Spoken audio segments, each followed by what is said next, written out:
You're listening to littlepodcast.com. Why you gotta take it there? Retake. This isn't good. We're not talking about any integrity in We this are room. trying to exploit a generation. Did I ever tell you about that time when I paid for Chinese food with the DVD? The grease is the gravy. You guys played footsie under the table. Yes, that's irrelevant. I can smell Pepto-Bismol from here. It tastes like an antacid tablet. Why are there so many Draculas everywhere? No, there's potato vodka everywhere. Welcome to Born in the 80s, episode 184. I'm your host, John Rowe, joined by my co-host, Adam Ham. Adam L. Ham. Yeah. What's the L stand for? Not sure I necessarily want to give that away. Why not? I don't know. What? Okay. Out of the, 50 to 100 people that will listen to this episode, Right. are they all going to be Russian scammers? They're going to steal your identity? I actually don't know. 30 of them might be. That's true, though. I look at the download world Yeah. map, and there's a lot of China downloads. There is. So, who knows where those came from? Chinese hackers, Yeah. man. All the rage. Way better than Russian hackers now. Because right now, if people do a search for my name, I actually don't really come up at all. Are you trying to stay off the grid, Adam? Yeah. Why? Because You got to live your life on the grid. I agree with that for the most part. But, I'm on grid. yeah. You're fully gridded. I'm gridded up. Griddled All me right. timbers. Okay. That's my catchphrase / Yeah. ideology. Okay. Griddle me timbers. Griddle your timbers. That's right. Okay, so how's the year of Adam? We're doing a check-in. Pretty good. We'll do a Pretty checkup. good. Do a doctor's checkup. Yeah. How's Lost the a year little of more Adam? weight. Yeah, I lost a little more weight. I'm still pretty much keeping up with my exercise schedule. There was a couple days, I think, where I got off of it due to just, shit going on. But then I hopped back on. In fact, I ran on Friday, which was the hottest day Yeah, it did get pretty warm out. ever. Yeah, I ran at Yeah. 10 or 11, Yeah, and it was still way too hot. way too hot. Yeah, you'll have that. Actually, I was lucky because I ran on a trail that had decent Cloud cover? shade. Tree cover? Yeah, tree cover. You weren't being beaten on by the No. sun. Adam, And- outside. This is blowing my mind. Oh, yeah. Adam has been outside. I have been Monday, This is Wednesday, a and Friday vast for runs. difference from the Adam I knew in June, Yeah. which would bemoan leaving the apartment if not necessary, Yep. even for sustenance. Right. Well, I still don't do that because Well, I have stuff delivered, though. I've done some cooking. oh yeah, Yeah. I made a nice pork chop, green beans, and mashed potatoes meal. that sounds good. I've made that exact meal before. It sounds like a meal, which is It's an upgrade re- for me. It's really good. Do you use Instant Mash? Yeah, I did use it. You got to upgrade, man. I don't know if I'm ready for the whole. I don't have a mixer. I don't have stuff You I don't need need for a mashed mixer. potatoes. You just need a masher. I don't have a masher either. Well, those are pretty cheap. It's just basically a tongs. I didn't even have a spatula. Wow. I found out until I ended up purchasing one with this recent grocery batch. I see. So for breakfast I had bacon and eggs, which was nice. That's always good. I actually had breakfast today as well. Yeah, I pancaked it up. nice. Made some pancakes with some Bisquick. I had a bowl of yogurt with some blackberries mixed in. That sounds awful. That was delicious. I hate blackberries. Oh, really? I love I hate them. any berry. I love berries. They're delicious. It's a texture thing for me. I like the flavor. It's just the seeds. I get like they just put me on edge when they Really? get stuck in my teeth and whatnot. That don't bother me. I love berries. I love fruit. I mean, like a raspberry I can deal with because those seeds don't get in, but blackberry seeds seems to just Yeah. Velcro themselves to my teeth. Blackberries, blueberries. Blueberries are raspberries. I love them all. In fact, I I got also them all. I just don't like berries because they like go bad in about 2 seconds in your fridge. They will last about a week, I think. For most. Yeah, but I always like, I don't know. I'm not into it. I Like do. you get a batch, I you have them once, and then they sit for a week, and then they're like moldy, and you're like, great. I love them, so I eat them all the time. There you go. They're what I eat for snacks a lot. There you go. Very good. I'm sorry. Okay, well, the Year of Adam seems to be going on well. Yeah, That's good to hear. good. It's great news for everyone involved, Yep, including Adam. definitely for Adam. How's your Labor Day weekend going? It's going great. I had a friend over who's hanging out all weekend, and it's been lots of fun. Just playing games, watching TV. Oh yeah, we're gonna have like a Disney marathon, which has kind of been done, but not a ton. Wow. But I saw a couple movies for the first time, Disney movies that I had never seen before. All right. One of which was The Rescuers, Okay. and the other of which was Lilo and Stitch, which I can't believe I made it this far without seeing. I haven't actually. seen Lilo and Stitch either. Really? You need to. It's great. I've heard that. It is. It's quickly become like one of my top animated Disney movies. Wow. Yeah, it's. It is actually one of the actually animated movies. So It is. Yeah, That's it's good. actually really well done too, because like the backgrounds are done in almost like a neat like watercolor painting style. Sounds awesome. Yeah, it's really cool looking, and it's really funny. It's hilarious. It's pretty good. Yeah, it's really That good. sounds good. Rescuers, on the other hand, That's an that's older not one Disney you need to movie. watch. huh?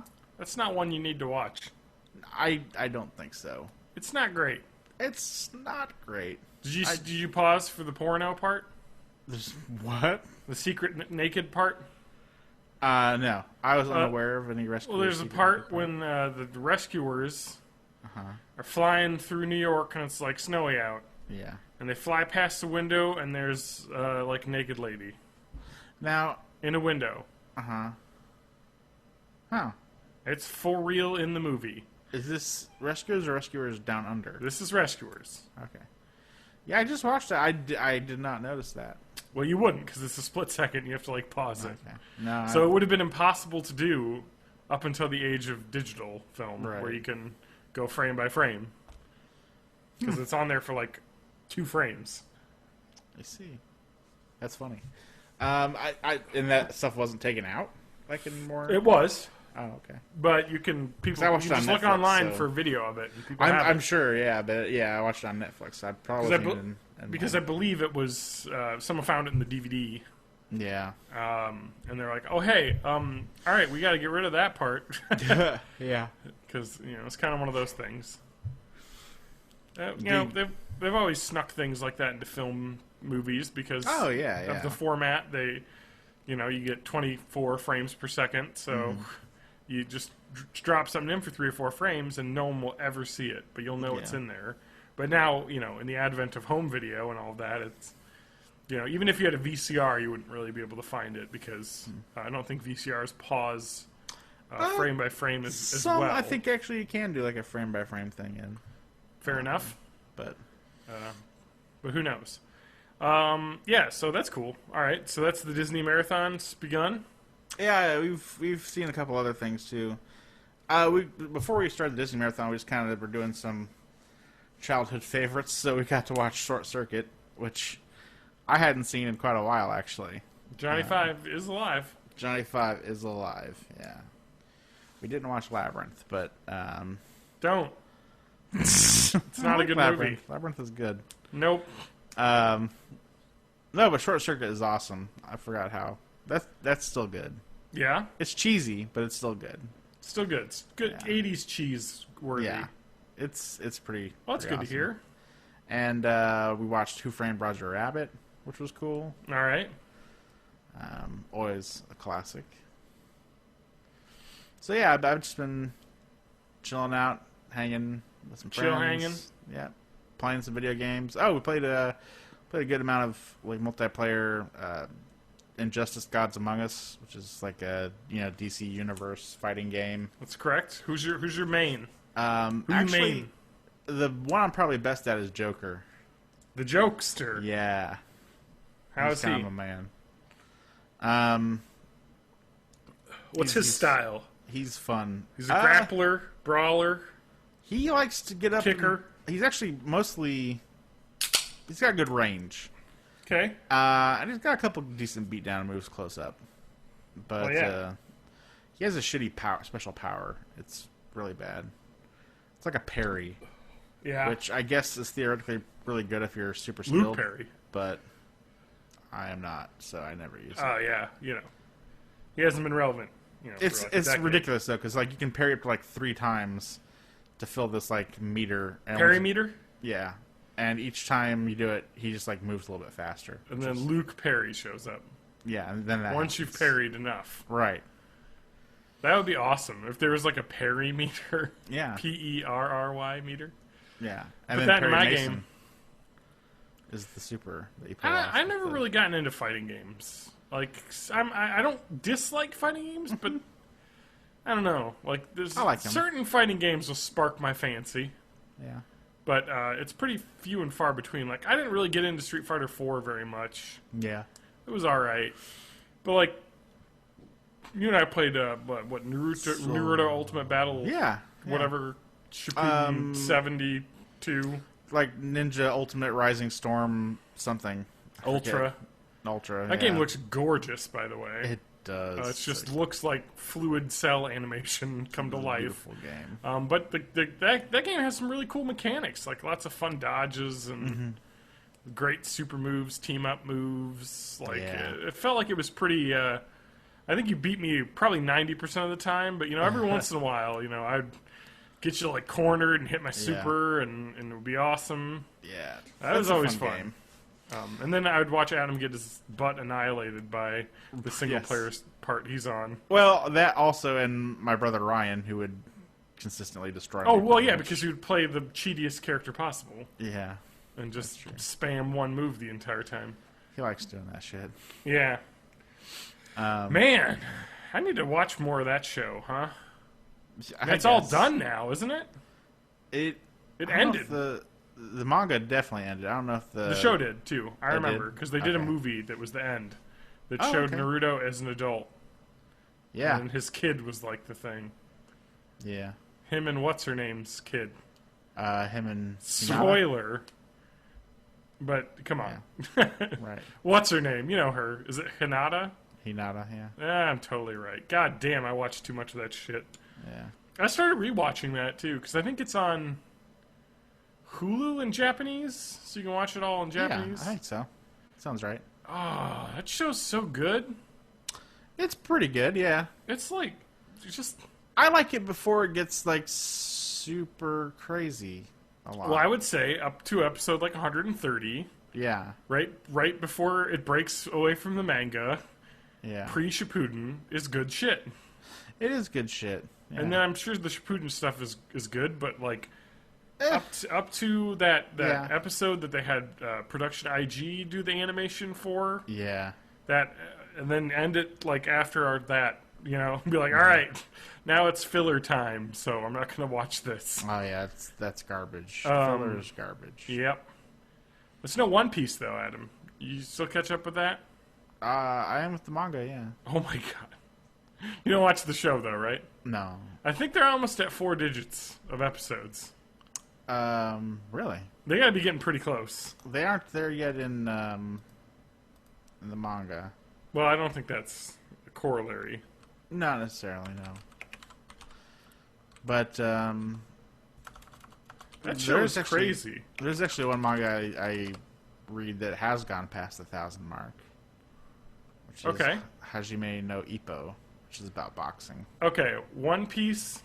708 episodes as we speak. That's too many. I think there's more manga episodes than that, too. There's too many. There's a lot. I feel like you'd run out of things to do at that point. No, not particularly. I like me a good anime that lasts 26 episodes. I usually like a little bit more than that, but... Well, 26 to 52. You know what I mean? Yeah. Like Full Metal Alchemist. That's a good amount. Full Metal Alchemist is a good amount. Like I had a friend that was way into Bleach. Yeah. And he was like, it's great. And then he's like, Yeah, you should probably stop watching after like the first like 60 or 70 episodes because it kind of just goes off on its own. That's a terrible one with filler too. Yeah. Yeah. That's true. Watch anime until filler starts. This is Adam's Anime Corner trademark. Indeed. Okay, cool. Well, I hope your Disney watching experience goes well. You have to report back in next week. Oh yeah, and we played some Nidhogg and yes, multiplayer gaming. Towerfall Ascension, which I'd never played before. Oh yeah, I have that. I played that a bit. Yeah, that is a great multiplayer game. Yeah. We played it a bunch. It's a lot of fun. Yeah. You don't seem super enthused. Didn't like it that much, or did you not play multiplayer? I didn't really play multiplayer because I didn't have anyone. It's fucking the hard controls if you took do a the little quest while thing. to get used to. I guess it's pretty simple though. I mean, you got your shoot, your jump, and your You gotta shoot, you gotta jump. and dodge catch. I think I prefer like I don't know, Samurai Gun's pretty awesome. I haven't played Samurai Gun. It's like, you've seen it played though, right? I've seen it played, yeah. Just like an extremely fast version where I think Towerfall seems, I don't know, it just felt slower, like I don't know. What we did was we were doing multiplayer matches and we selected no time limit, and also we had it so it gave you like a random set of arrows at the beginning, so you could get like the special arrows, like start out with them. cool. That made things a little bit more interesting, but Yeah. it's I don't know, it's a really fun game. I like it a lot. Well, that's Nidhogg, awesome. of course, is also always a A great classic. head-to-head game. Yeah, Well, cool. yeah, Awesome. Glad to hear. indeed, Glad to hear you have had a good Labor of the Day weekend. indeed. Well, Adam, we spoke about this. You Yep. went and saw movies I did see a movie. Yeah. via the drive-in. Uh-huh. Well, I have also driven in Oh, to a okay. theater over the weekend. What did you see? Well, on Friday night at the Jefferson Drive-In Theater.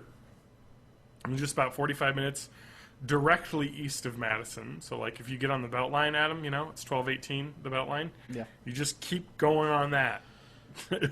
out of town east until you hit the theater. It was a triple feature. Triple feature. There's too many movies. It's a lot of movies. We were out of there. We got there around 6:30. Left around 1:30. Wow. It was a long time there. I'll say, yeah. It was fun though, because we just sat outside in Yeah. camp chairs in front of the car and just Lauren got a burger, That's definitely a fun time. got some yeah. cheese curds, got some popcorn during the second movie, got a soda, got a refill. It was great. Great fun. Cool. I had some dots. Best candy in movie theaters. It is. No one can question that for me. So, all right, Adam, Yes. triple feature. Got 2 PG movies to begin the night. All right. Number 1, I hadn't seen. None other than your favorite, Minions. Okay. Yep. That was all right. Yep. That was like a C. Okay. Wait, let me give it stars. A 3-star? 3 perhaps? stars. Okay. That's 3 in the patented Born in the 80s star scale. Universal star rating scale. It's 3. Because, it's not great, but, I don't know, man. Something about those wacky characters and speaking their nonsense language, you just kind of are like, this is crazy when I'm watching right now. Like, just Yeah. 3 characters not speaking any English. It had a weird charm to it, you know what I mean? So that was fun.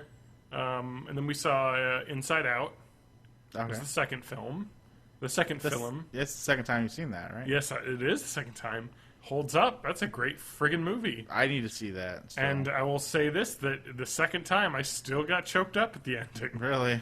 Okay. It just still gets to you, because the whole movie is kind of about... it's actually very similar into the way that kind of the whole movie of... Spirited Away is kind of the feeling at the end of that because it's a young girl moving to a new city, and just kind of learning that, hey, you have to grow up now. You can't be a baby anymore. You have to. And the whole idea of that movie is, all the emotions in the brain, and Joy is played by Amy Poehler, is, trying to control everything, but looking back at the past, you can't have joy without sadness. And it's kind of balancing, kind of like, hey, you've grown up now. It's just really crazy. Like, it's really awesome. Like, they just do such an incredible job. It looks gorgeous because it's all, like, crazy, like, inside your brain, like, palace. You know what I'm talking about? Like, just, like, crazy, like, here's the land of imagination. Here's your long-term memory bank storage area. Right. Like, just had its own really cool, like, it's kind of the way that, like, Monsters, Inc. was pretty cool because it had their own little, like, world and technology built in, whereas this is kind of like that as well, and it's very neat and a really cool way to do it, and I love that movie. So yeah, that was great. That's 5. And then I saw then the PG-13 feature of the evening was Ant-Man. Nice. That was a movie. Yes, it was. It was that was a movie. Yeah. Is that all you have to say on that subject? Yeah, I'm trying to think of what I would give it on the star scale, because it's difficult to rate this one. Yeah. Because I don't want to give it a 2. Yeah. But I may have to give it a 2. Really? It's just so boring. It was like a 4 for me. Ugh. Really? It just, it felt... There was no soul to that movie. It literally felt like it was, like... I mean, obviously it was, because there's 4 people that wrote it, and 2 different directors worked on this movie. I mean, it's like, it's literally, it felt like here's a superhero movie packaged in the Marvel form. Like, it just felt like it was a movie pressed out of a machine. I don't know. I thought it was fine. Exactly, though. That's the problem. It was fine. I want good. I want, like... I thought it was good. I didn't think it... I mean, the action was great. I liked all the ant suit. It was really cool stuff. Yeah, but that's it though. Like, I mean, I thought it was funny too. Paul Rudd's character didn't even have a character. It was just, I'm a guy. Well, that's kind of what he's supposed to be. It just didn't. It wasn't there. Like, he's like, of course he's got the daughter, and it just didn't feel like anything inventive. It was just. Well, it is based on a comic book that's not it, though. I mean, fucking Guardians of the Galaxy is based on a comic book, and that did not feel tired at all. Yeah, but I think Ant-Man is a bit more established. I mean, Avengers is based on very old comic books, and that didn't feel tired at all to me. Yeah.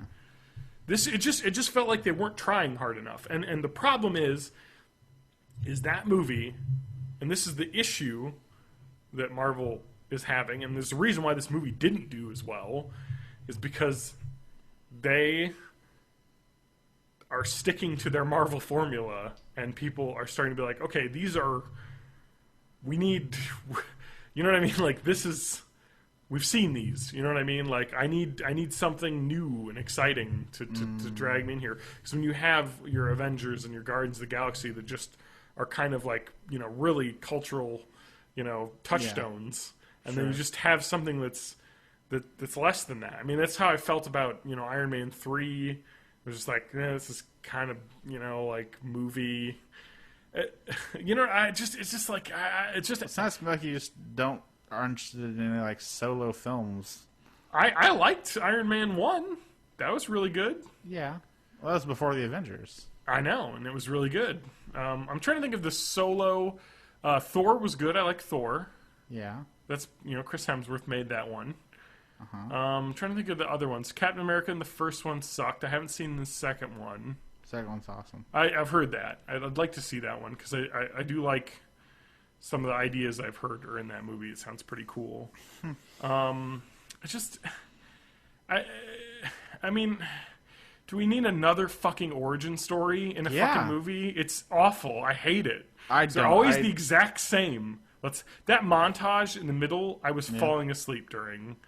It was like, this is the same shit we do. Would not be surprised at the third movie. Well, it's not even that, though. If Avengers would have been the third movie in that, I would have been riveted. Not me. I about fell asleep through. I've seen Avengers so many times. I literally there was like a. But I mean, if it was the first time I had seen it, you know, yeah. I suppose it's and that movie suffered from the fact that it could have been an Edgar Wright movie. You know what I mean? I'd love to see Edgar Wright's version of that. That's the thing, though, and that really bothers me. It doesn't bother me that they that much, pushed him away. You know, like he was all in on making this, and the Marvel, which has disbanded actually since then, probably no doubt having to do with the issues that many directors had had. I know Joss Whedon had spoken about he didn't want to deal with as much of this Marvel universe anymore because it's becoming less creatively free for everyone and more having to stick to what the Marvel secret committee overlords want the movie to be. Yeah. And that's why Edgar Wright left, because he was like, okay, I want to make my movie, and you're not letting me do this, so I'm not going to. Yeah. And that sucks, because I feel like an Edgar Wright Ant-Man, and there were parts where I could, where particularly all of the stuff with his, Thieving Crew, with Michael Pena, who was awesome. I love him. Yeah. Where it was like, hey, there's some Edgar Wright dialogue going on here. And it would have been great if he had been able to direct that and help with the editing, but it was not to be. The movie felt like it lacked a soul to me. I don't know. I didn't think of any of that stuff. And one of the things that bothered me the most was that Evangeline Lilly's character was like, I can do the suit. Let me be in the suit. I can do this. And he's like, no. You're a girl. You can't be a superhero. That wasn't the point at all. It was the point. No, the point was he'd already lost somebody close to him, and he didn't want to lose her. So it's okay for him to lose some random guy? Yes. Oh, come on. That was the point. Bullshit. How many superheroes have had their progeny go in their stead? I mean, that's just superhero 101, man. You know what I mean? Like, it's always sons and daughters taking up their parents' mantles and whatnot. It's just how it happens.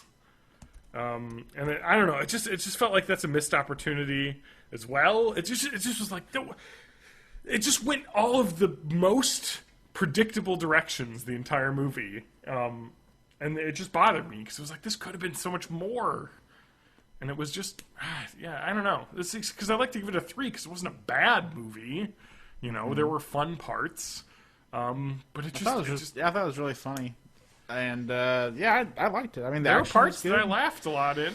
I don't know. It's a superhero origin story. I mean, I feel like they could have cut out. I feel like they just should have focused more on the heist parts. Like the ending was great, the stealing the suit heist part was great, but a lot of the other parts are really slow. It just lacked. I didn't think so. To me. I really didn't like the plot being exactly the same plot as Iron Man. With two, like, dueling suits. I don't know. It's just like, it could have been... And Paul Rudd, I felt, was criminally underused. Like, he was lacking a lot of dialogue in that movie. There was not as much funny Paul Rudd that there could have been, I think. You know what I mean? It felt like he was like on a Marvel leash. Like, he was held back, from what would be fun, Like the Paul Rudd of comedy movies I've seen. I don't know about that. No, it's 100% true though, because like those Apatow or what's his name? Is it Jody Hill? Jonah? No, it's not Jonah Hill. It's the director. I can't think of his name. I think it's Jody Hill. Jody Hill. He directed like Eastbound and Down, Foot Fist Way, Super Bad. But like those movies, they allow for a lot of improv in them. You know what I mean? Like where you can have these very talented improv comedian actors do their thing and be funny. And I think the only one of those I actually liked was Super Bad. Okay, well, you're the only one because those movies have done extremely well Eastbound and are Down. beloved. And Foot Fist Way. Yeah, that movie's incredible. Have you seen it? I have, yeah. Oh I my think god, it was that great. so good. No, but you know what I'm talking about. All the Judd Apatow movies are kind of the same way, just allowing for, improv in the build of the movie and show. And when you just you could tell. I couldn't. that he just a script was the leash of that movie. It was so underwhelming. It just bothers me because that could have been a really good movie. I thought it was fine. It's a no-go for me. Yeah. I liked Iron Man 3, though, too. And I know you didn't like that, so. And seeing that movie in the whatchamacallit, seeing that movie in a drive-in may not have been the best way to watch the movie either. I can totally cop to that. I don't know. I guess I have to give it a 3. Yeah. Just because a 3 is like just okay. Mm-hmm. So it was just okay. Yeah. So I didn't hate it. It's a 4 for me. I felt like it could have been way better though. It just lacked anything. I guess the villain wasn't really a villain either. I hate it when that happens too in movies. If anything,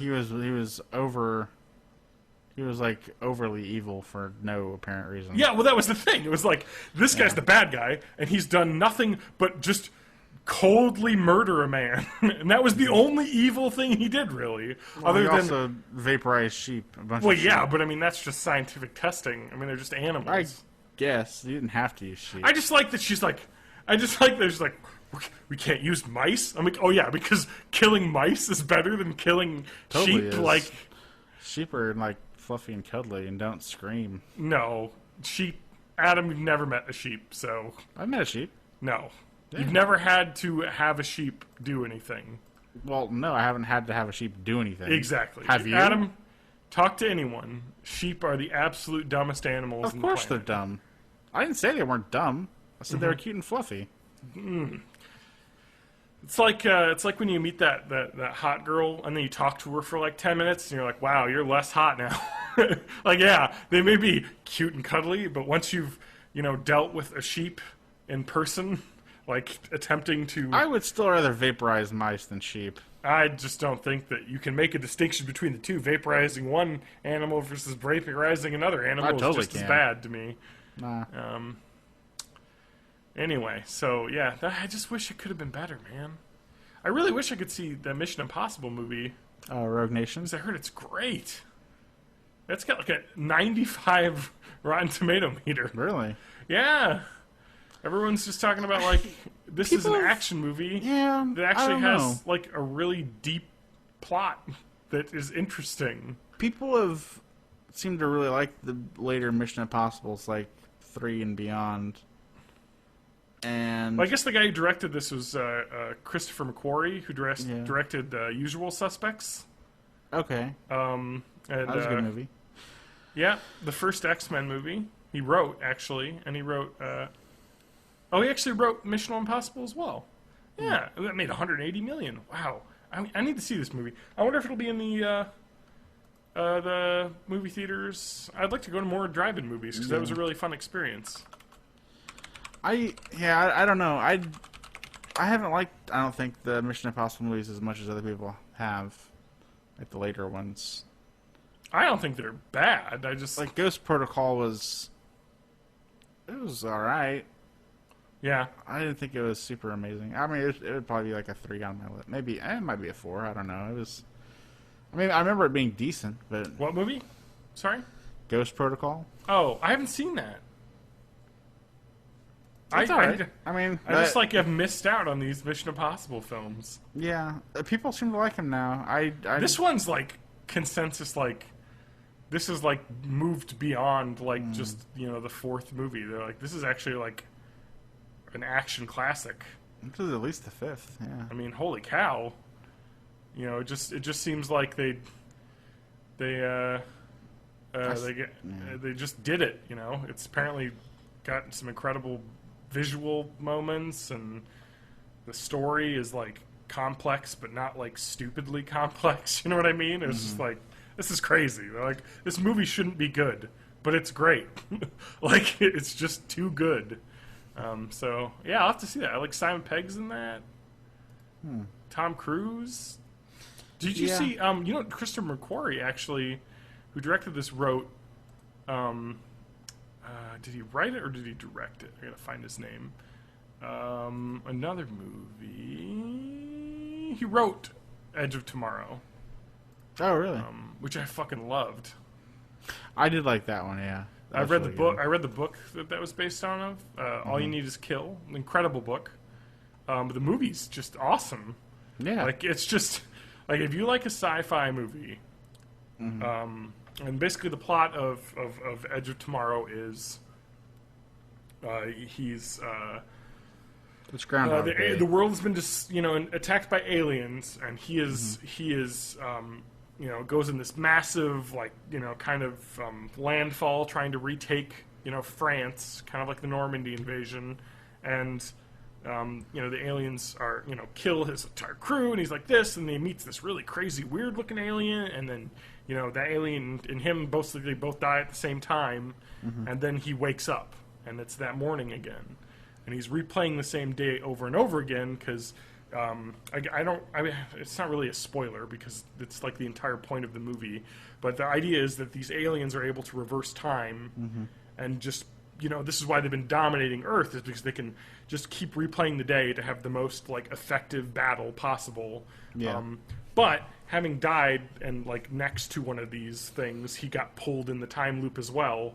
So he's able to live, die, repeat, which is the thing in the movie, and it just gets awesome because it's like Groundhog's Day, but for an action war movie, and it's awesome. It is good. And there's a moment near the end of that movie where he's they make their way inland because they have to go find a MacGuffin or something. I don't want to spoil it, but they get to a point where him and Emily Blunt, the female character who also was able to do this in the past but can't anymore, live over and over again,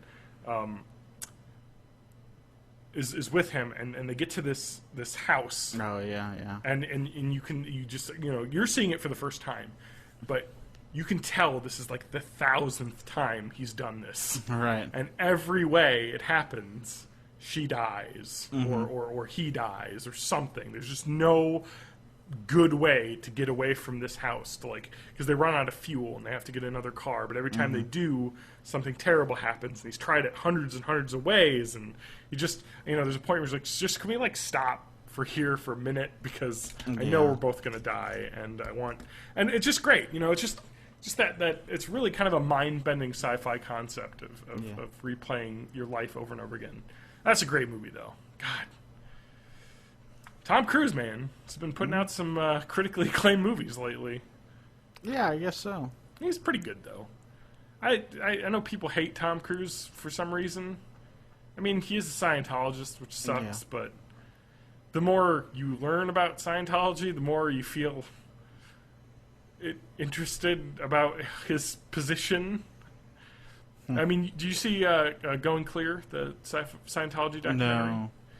It seems like people that are in Scientology, like a Tom Cruise or a John Travolta, are forced to be in it at a point. Because it seemed like a particular, maybe not with Tom Cruise, but I do know that with John Travolta, he stopped kind of publicly going out and doing things. But in that documentary, they kind of go into the fact that he really wanted to get away from Scientology at one point, because he had a very close friend who was kind of trapped in a bad situation at one of the clinics. And he wanted to get her out, and was furious and basically they're like, you can't say anything or we'll say something. And he was like, all right, well, I gotta be quiet. It's like, this is crazy. Like, they basically spy on their members, if you say any bad things, then you get in trouble. So who knows if Tom Cruise is also in a situation like that, where he's locked into Scientology. Unfortunate. I like the guy. I just hate that. The weird hate for Tom Cruise is weird to me, because I've never met the guy. But every time you ask anyone what it's like to work with a guy, they're like, this guy is not a real human being.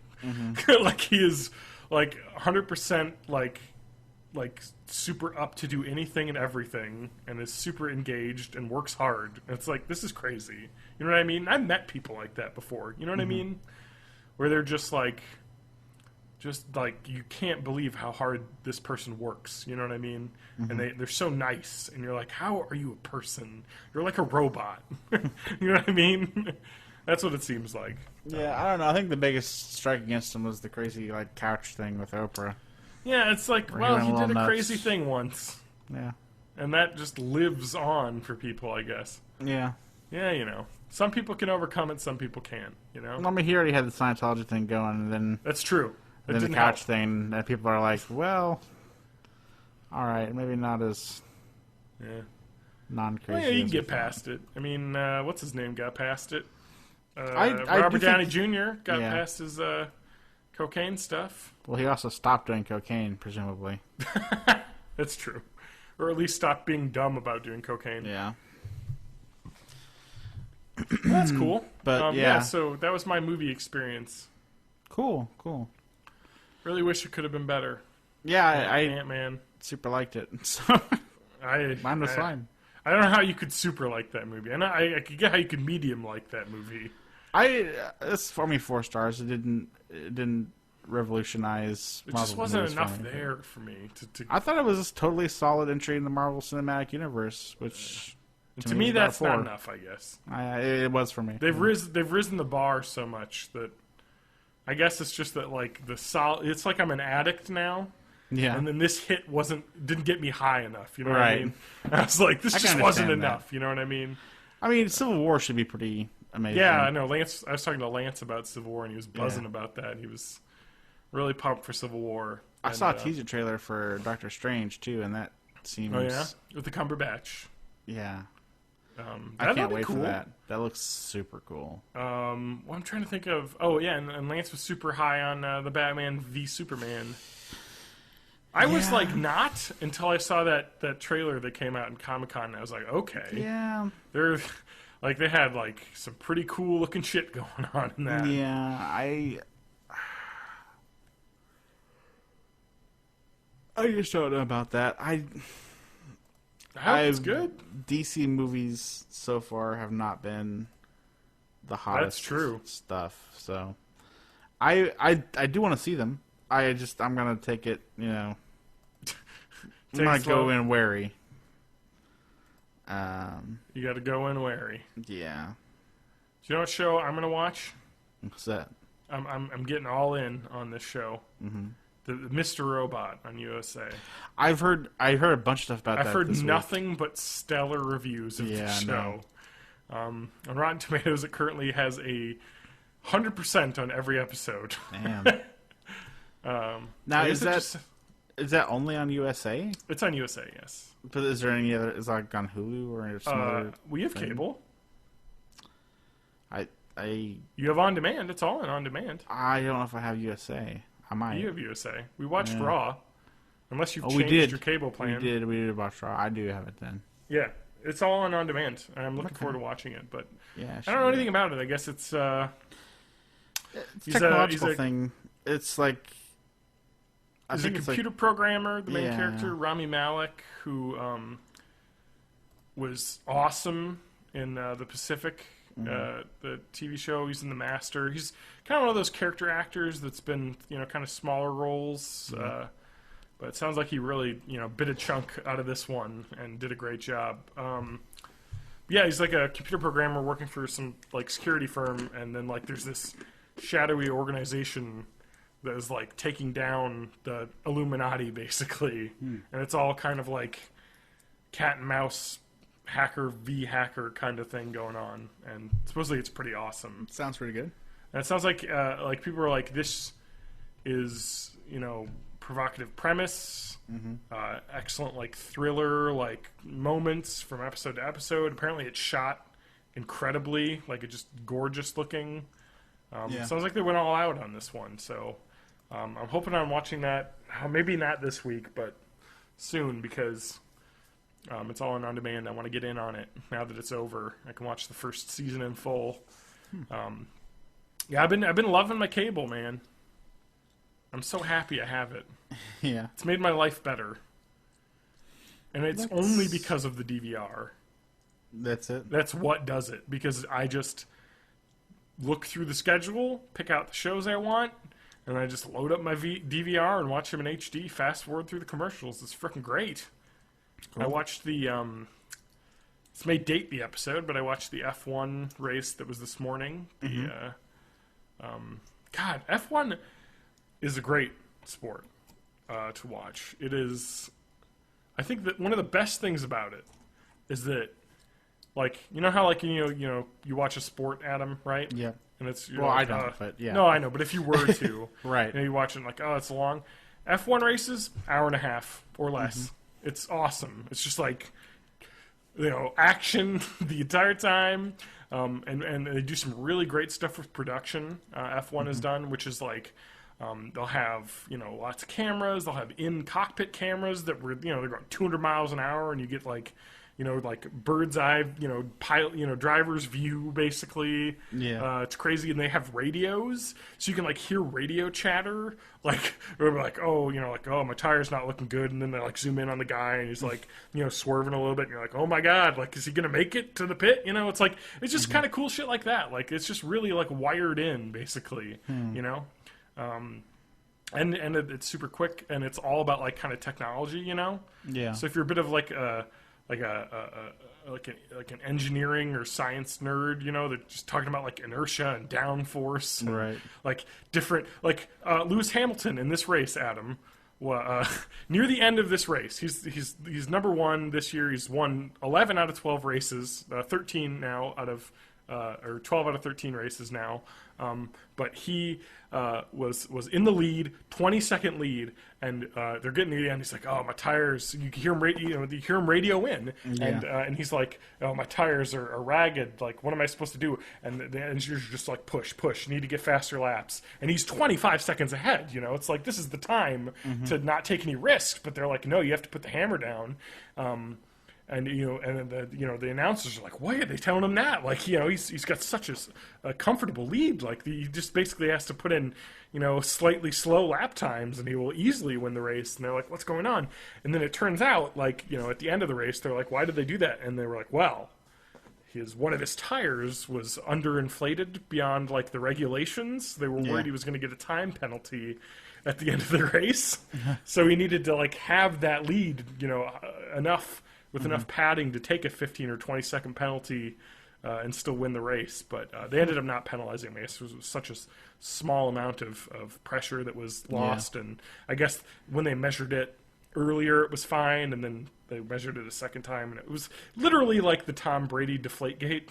Yeah. We're measuring air pressure but in tires. But they were talking about it was a quarter of a PSI difference in the tire pressure could make a huge difference. They're like, like with all the weight on the tire, and they show them like slow motion videos of like tires going over the curve, and you can see the rubber like deforming, because they're going 200 miles an hour over this like curb. Yeah, it's like, this is crazy. Like, this is some crazy ass physics going on right now. It's pretty cool to think about. I don't know. It's kind of a technology thing as well. Because I mean, they have the racing, championship for the racer of the year.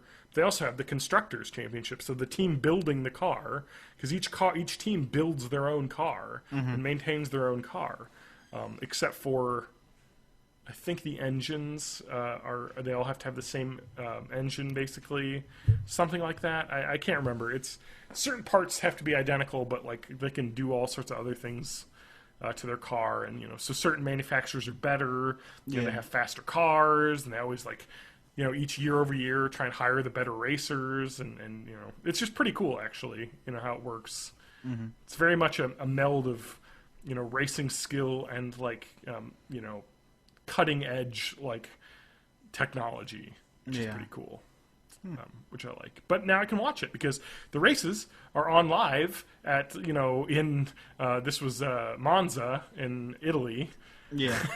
And so that's 6 a.m. our time, but I was able to just DVR it and watch it, at like 1 o'clock this afternoon when I felt like it. It was great. That's I handy. love DVR. Yeah. And we're just having it catch episodes of Mythbusters and episodes of Nova, all sorts of great nerdy programs that I watch, but, you can't find on a lot of the streaming services. So, yeah, I'm loving it right now. McDonald's style. That's my life, Adam. Yeah. Yep. Racing. Well, not just racing. I mean, Well, yeah. that was part of it. Right. Whew. So, Adam, Yes. anything else been going on in your life? What you don't have any topics? Yeah. Yeah. That's true. It's been, I don't know, it's been a pretty busy week. Just with, the new year of Adam stuff, and work's been pretty busy. I do like a bunch of reports at work. Okay. Yeah. So I haven't actually had a lot of free time, but It's been busy. I've been busy. I'm watching The Walking Dead now as well, catching up on that. Because I watched like the season and stopped, and everybody told me you should really watch more. So I am, and it's pretty awesome. Yeah. Yeah, I turned around quite a bit on that show. Yeah? Yeah. What did it for you? I don't know. I actually wonder why I stopped watching it the first time around. Mm-hmm. Like the first, I think, episode or two of the second season didn't really grab my attention. It's kind of weird because some of the time they're like out fighting zombies and facing shit, and other times they're kind of like trying to hole up somewhere and defend it. And Well, that was the issue. That was the huge issue for me. I stopped after the first episode of season 2 as well. yeah, because It was boring. yeah, exactly. It was just slow. It was like, and Yeah. then the plot of the entire second season, I guessed immediately. They're just like, this little girl runs away, and I bet they're gonna find her, and she's gonna be a zombie. Yeah. That's every single zombie movie ever has this plot line. And it's not gonna blow me away, and it's kind of like one of those, you know what I mean? Like when you watch something where the entire plot line is useless because the ending, you're like, and I know there's going to be nothing, maybe things will happen along the way that are interesting, but Lance was like, you really got to watch that though, because it really starts picking up. Yeah, it does. Season 3 is great. Yeah. And I'm at the very beginning of season 4 now too, and so far it's hitting pretty hard too. Yeah. So yeah, season 2 I think is definitely the slow spot. Well, and season 2 actually was also, I think, the season. If I remember the production history of that show, season 1 had a big budget, did great. Yeah. And I'm pretty sure AMC was like, all right, we're not going to give you a budget now.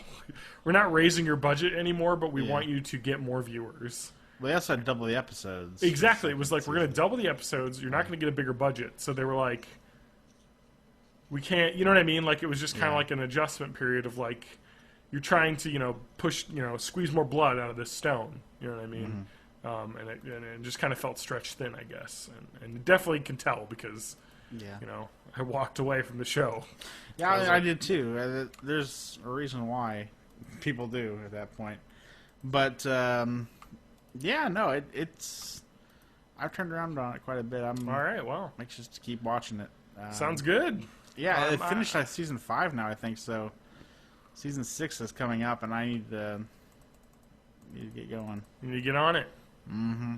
Be caught up for... You don't want to be behind, Adam. Everyone else is going to be... I don't. With their spoilers. I've managed to avoid most of them so far. So. Yeah. Well, yeah, I don't know shit. Other than the stuff that is obvious. Other than the stuff that, like, I know from the comics. Right.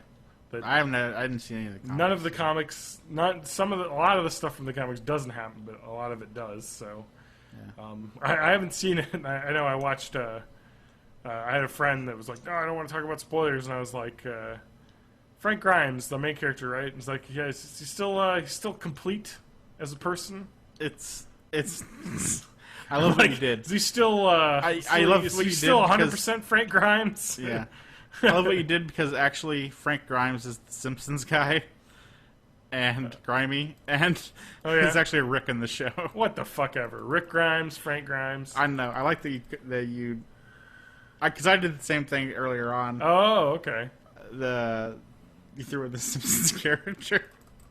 But I mean, I have no clue, like, if they're gonna follow the comics. But I was just like, is he still, he's still 100% complete? He's not missing any parts or anything? Oh, that's not... Well, as far as I know, at least, that's not Rick so far. Yeah. So... Well, I know in the comics he loses an arm, and it's pretty badass. Really? Very Ash, you Rick? know, from, whatchamacallit? Spoilers. Army of Darkness. It's a comic book. They have not followed any of the comic book. You know what I mean? Somebody else lost an arm, actually. Oh, there you go. Well, there's the plot line. I don't even know. Probably. But, yeah, like, that's kind of his character. I'd like to read the comics, though, because I hear they're amazing. Yeah, me too. I just never had the opportunity, you know? Never been granted the opportunity to shine at this level. Adam. Yes. Let's talk about some stuff. I got some topics. Okay. Adam Ham. Yes. Let's talk about your most heinous stories of role-playing games gone wrong. You know, I don't think I have any bad ones. Well, I have an article detailing them. Okay. Here we go, Adam. All right. When I was 12, I'd been playing D&D. This is from Zevioso. This is an article from IO9 that I will link on the thing if you want to read these and look at the pictures. I'm not going to go through all of them, but I get some choice cuts. When I was 12, I've been playing D&D for a few months. I really got into the world building and wanted to be a DM. I started creating my own world, complete with multiple maps, cultures, cities. I mean, that's crazy, man. Just go Pathfinder. Get yourself an adventure path. They do all that work for you. Yeah. No, but I mean, creating all that stuff is really fun, though. Having created, maybe not, because I'm running a Pathfinder game, Skull and Shackles, and not having created, like, you know, overall, like, worlds or anything, but, like, creating adventure parts, like, little mini, like, you know, one-session adventures on my own have been really fun. Creating your own characters, their own backstories is awesome. So he's creating his own with their own map layouts, locations, dungeons, multiple maps of dungeons, created his own races, each with their own backstory. My mother was a fundamentalist Christian. When she found out I was playing D&D, she got very mad, but I ignored her and still would visit my friends and play. And by the way, the fundamentalist Christians against D&D is the craziest thing I've ever heard of. I mean, it's like a complete, like, misunderstanding of everything. Like, it blows my mind that ever was a thing. It's like, have you looked at any of this? It would be like, you know, a Christian being like, oh my God, you read those Lord of the Rings book. That's Satan. It's like, what? Like, this is just a fantasy game. Anyway, but, so he didn't care. Continued working on my world, writing probably a few novels worth of backstories. Then one day I got back after a weekend spending time with my friends playing, and I found out my mother, after attending a fundamentalist revival camp, was told by her pastor to take all of my materials and throw it out, as it was the work of the devil. Pretty much all of my writings, drawings, backstories, world building, etc. were in the dump. That was that. I was crushed, and I never forgave my mother for that. How absolutely awful is that? Adam? Yeah. You ever have anything happen like that? Your parents have thrown out anything beloved to you without your knowing? Not really. The closest thing that I think happened once was they got rid of one of our dogs when I was, like, visiting my dad. What? Over a weekend, yeah. That's crazy. Yeah, I thought so too. I was a little disappointed. Yeah. Yeah. All right. I don't know if I can top that. That was, yeah, I just like came back from my dad's like, oh, by the way, Ninja's on a farm now. Like, that's great. Thanks. Thanks for letting me say goodbye to him. Yeah, That'd I have know. been nice. Oh man. Yeah, I was going to talk about some toy that my parents had thrown out without my saying so, but Yeah. oh man, I had the most badass toy, Adam. It was an F-22 Tomcat, right? Like plane. Yeah. But it was like you basically held like a joystick in your hand, like the flight stick. Yep. But like the plane stuck out from in front of the flight stick. Sure. And you would hit buttons, the trigger, and it would make gun noises. So you basically would like run around with it in front of you, like piloting it, flying it. It was the best thing ever. And when I found out my parents threw it away, I was like devastated. But also, I probably hadn't played with it for like a year. So I guess they were probably justified throwing out that shit because I had way too many toys. So, but still, I kind of wish I had that today though, because I mean, I absolutely love jets and planes. Always have since I was a kid. I made models and shit. But I just I don't know. I have a certain love for the F-22 or the oh fuck, what's it called? The Tomcat. The F. Yeah. Oh my god. F-14. I think you're right. I can't believe I don't remember this. Yes, the F-14 Tomcat, Adam. Such an amazing plane. Always, still one of my favorites. Classic looking. Takes off from an aircraft carrier. It's got the folding wings. Just badass. Totally. I don't think they're in service anymore. But, yeah, 2006. Yeah, so that was my toy, but that's nowhere near a dog. So I guess you win, Adam. You're lucky, you win.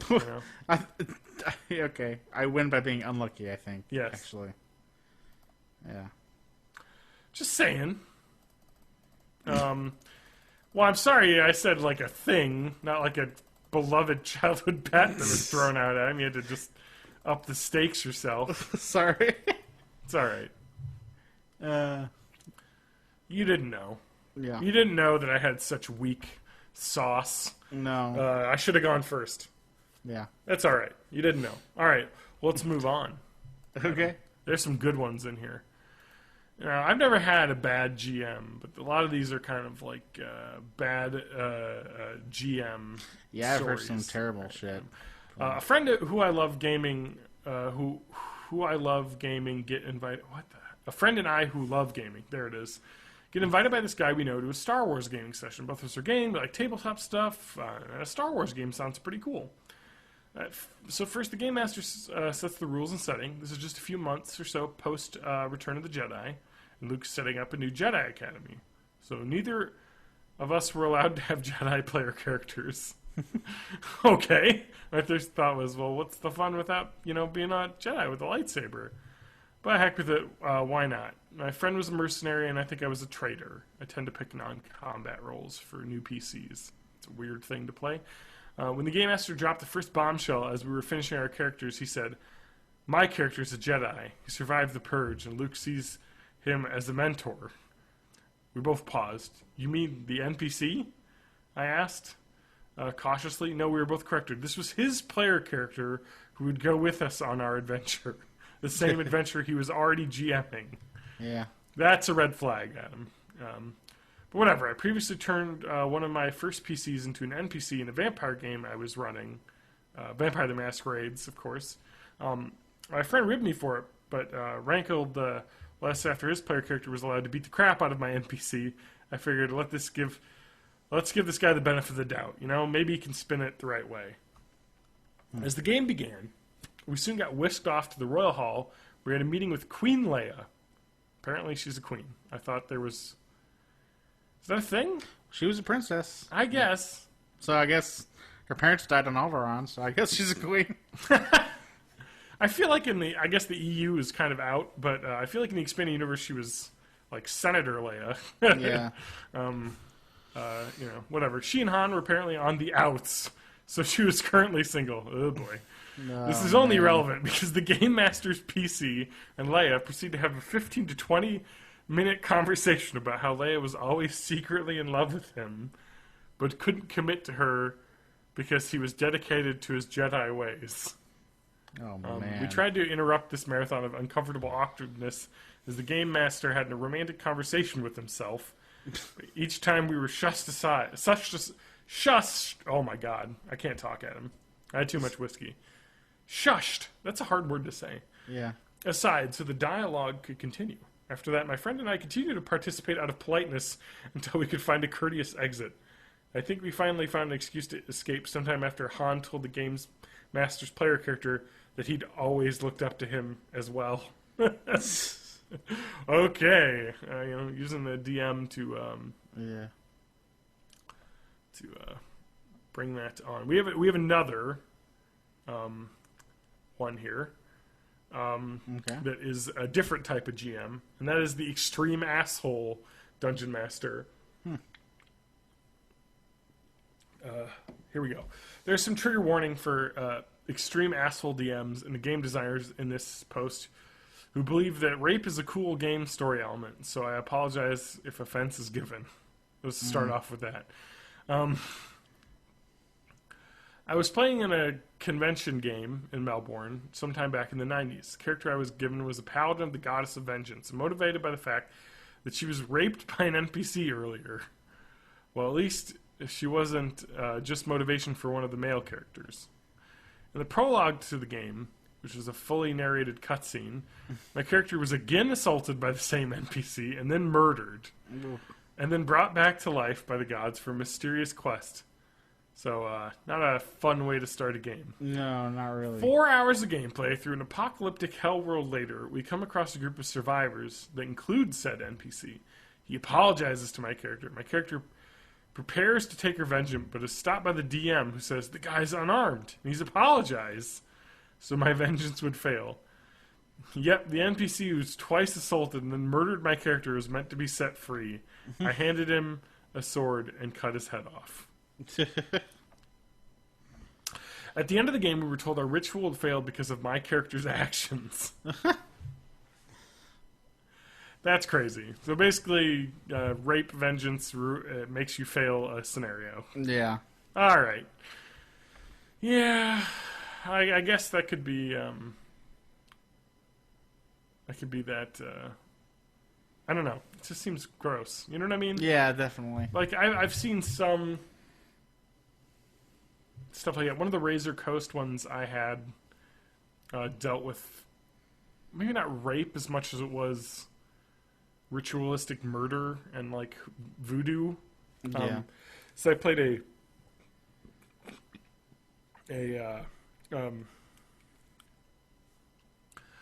from the Razor Coast, which is a kind of a Pathfinder compatible campaign that's very similar to Skull and Shackles, but written by different people, basically.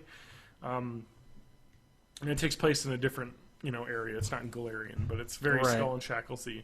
But in that one, there was kind of they went to an island and a bunch of people got kidnapped. And it was a cult, and they were, I guess, impregnated by weird monster god things. They're trying to make rise an old lord, basically. I don't know. It was grody, but it wasn't ever involved in a player character, you know what I mean? It was just kind of like, here's the aftermath of this terrible cult, like eviscerating people and, running around naked, just doing crazy, gross voodoo rituals. But anyway, let's move on. Most RPG players have that magical group. You know the one. You stay up till 6 a.m., play for 15 hours straight. It's awesome. Notes are flying, secrets being revealed, crits being rolled. Then, like many good things, it comes to an end. Your pals scatter to the four winds. Some stop playing. One might even become born again and throw out all of his D&D books away. I don't think of born again as much as I got a kid. Yeah. So I can't dedicate one night a week to playing a game. Right. You mourn it because your life will never be the same and you're alone and sad. And then it kicks in about 6 months later. I need to find a group. I miss D&D. I miss role-playing. Nowadays, you can jump on Reddit or any community board and find locals. But back in the late 80s and early 90s, you fill out an index card with player looking for group at the top, jot down a brief description of yourself and your wants as a player, put a phone number at the bottom, and hope for the best. It was like online dating on crack. You had no idea what you're walking into, and most of what you do find has bad BO and may or may not be sex offenders, especially if you're a female gamer. Try number 1. This is just all of the trying to find games here. Orcmaster. Orcmaster can only meet you at one of the library community rooms because he lives at home and his mom is a bitch who fucks strangers. End quote. So he hopes you're okay with playing at the library with him. He's the GM, and I'm there with 2 older guys who he had found on other message boards across the city. None of us know each other. Orcmaster tells us that we can all be evil. He gives one guy a +10 battle axe of paladin slaying. To another player, he gives a giant puma named Dio that he can ride. To me, he gives a magical chastity belt with a teeth that can rip off guys' dicks and goes, haha, just kidding. Here's a ring of protection +4. Then I described my character. The GM asked if she was Asian. Oh, man. I like Asians, he said. Then he would snicker really loudly. Finally, he came out and said that Asians have small pussies. Oh, and wasn't that so funny? No, it was not funny. No. Our first combat was decimating a village and killing every man, woman, and child we saw. Every time we offed an innocent, he would cackle. During a pee break, I told him I was going to the bathroom, and I never came back. Oh, man. Cut out mid-session. Like, this is some gross shit. Yeah, it's weird, man. I've had the same group for years and years. Yeah. That I've been with. Yeah, lucky. Yeah, man. FYI, your character is going to be making a cameo. Oh, really? In the Paladin in Hell campaign that we're running. Oh. It's too bad I couldn't be there to actually... It's okay. Your character's in Hell, and yeah. I guess we found you, and we're going to try and free you. Oh. You've been captured by a group, and are being turned into a devil-type character. So we're going to try and save your soul, basically. Hopefully that works out. Please do. Please do. We found your Eidolon because we recognized him. He was like, yeah? "Oh yeah, yeah, my Barkley? guy." Well, what's his name? I don't remember Barkley. your character's name. My name was Hal. Hal. Yeah, Hal. He's still hanging out. He's being turned into an evil guy right now. We're like, what? Yeah. So, anyway, there were several other awful attempts, including a guy who thought keeping his player characters at 1 or 2 hit points was fucking awesome. Oh. And every time we tried to camp or heal or do anything productive, he'd have a random encounter and laugh maniacally every time we went unconscious. Or the fairy skank princess who swore she was a model for Larry Elmore because he told her she was magically beautiful. She had a character that was a Tinkerbell fairy that could pull anything she wanted from a magical dimensional bag. Her boyfriend was the GM. He essentially made her invulnerable. He ran us through the Temple of Elemental Evil. She fought every monster with some awesome relic item or detected all the traps or knew every lore about everything inside. Then, at the end, he said, well, she gets 90% of the experience because the rest of you didn't do anything. Oh. But the most fucked up story I have was when I joined a D&D storytelling group. Ooh. These are interesting. Now that sounds like a bad idea. I like the idea of that, but I also think that you need to be with a group of people that you know very well. Yeah. Because it's kind of you're basically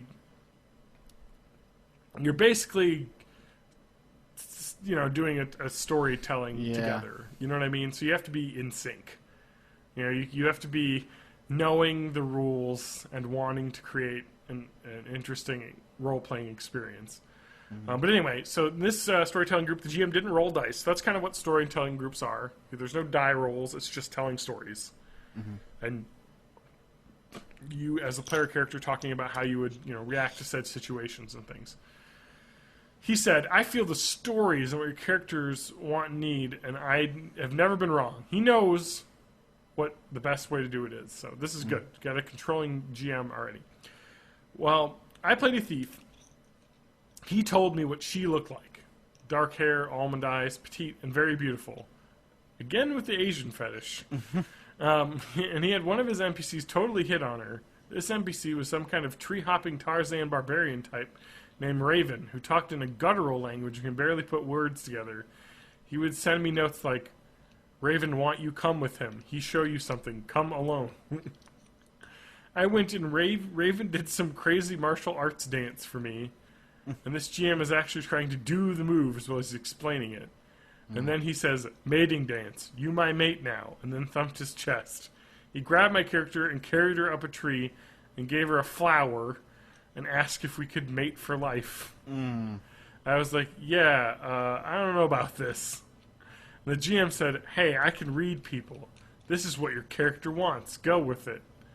And I didn't go with it. His friends were all looking like me like I was the odd one for not letting Tarzan tree rape me for a flower, for life. The game ended early. Before I left, the GM asked me to come with him to his room in his apartment. "Come on, I want to show you something," he says. I told him I needed to go. He begged me, said he trusted me, and he needed to share something with me. So I relent and walk to his room and stand in the doorway because there's no way I'm going all the way into this room who thinks I want to roleplay tree sex with a stupid half-naked barbarian. Yeah. He pulls his box out from under his bed and opens it up. Inside, fucking A, dude. Inside are all framed pictures of his family. Mom, dad, and 3 sisters, and they're all naked. All but naked. Sometimes posed, sometimes not. He's in there too, naked as can be. And he tells me, "My parents are brother and sister and believe in nudity. They raised me to be proud of my body and not be ashamed. Their parents did it too. It's okay. I feel like I can be myself around you." He started to undress. And I left. Gone. Done. Never had an experience quite like that one. So yeah, there you go, Adam. You can end up with a GM who's a Raven barbarian nudist child porn guy. Yeah, I have luckily not ended up with anybody like that before. Yeah. I've had really good experiences. You have. How's your experience been outside of Madison? It's been kind of rough because we had one group that was I had found through Meetup. Yep. I was meeting for a while, and that was going well until things got kind of busy.